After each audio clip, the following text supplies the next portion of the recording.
Okay, Frank, let me ask you. How many provinces in Canada? 10? Okay, how many provinces in China? 23. How many provinces in the Philippines?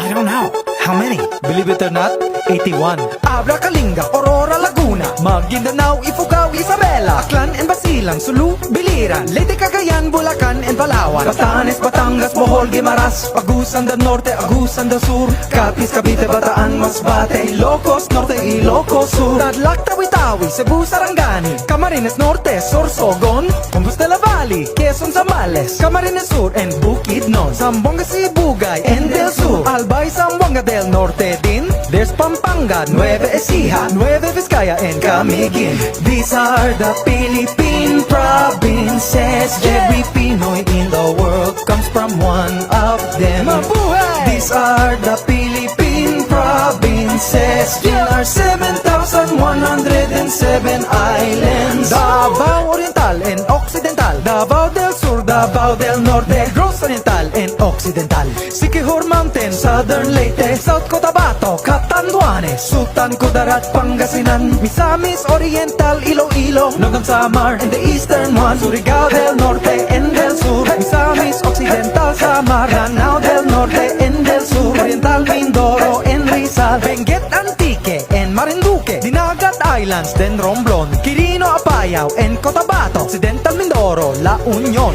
These are the Philippine provinces. Every Pinoy in the world comes from one of them. Mabuhay! These are the Philippine provinces. In our 7,107 islands.